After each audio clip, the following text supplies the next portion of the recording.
First off, preheat the oven to 400 degrees. Next, grab a large mixing bowl.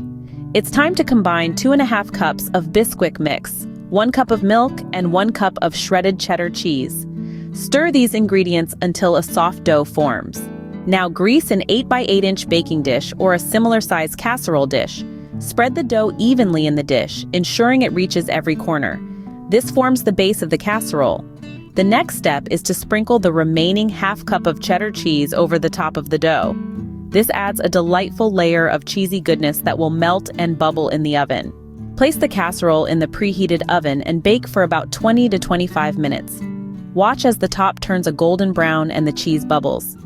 For those who enjoy an extra kick of flavor, consider mixing a 1/4 cup of melted butter with ½ teaspoon of garlic powder. Brush this mixture over the top of the baked casserole. Once baked to perfection, allow the casserole to cool slightly before cutting into squares and serving. Please let me know in the comments below how this recipe turned out for you.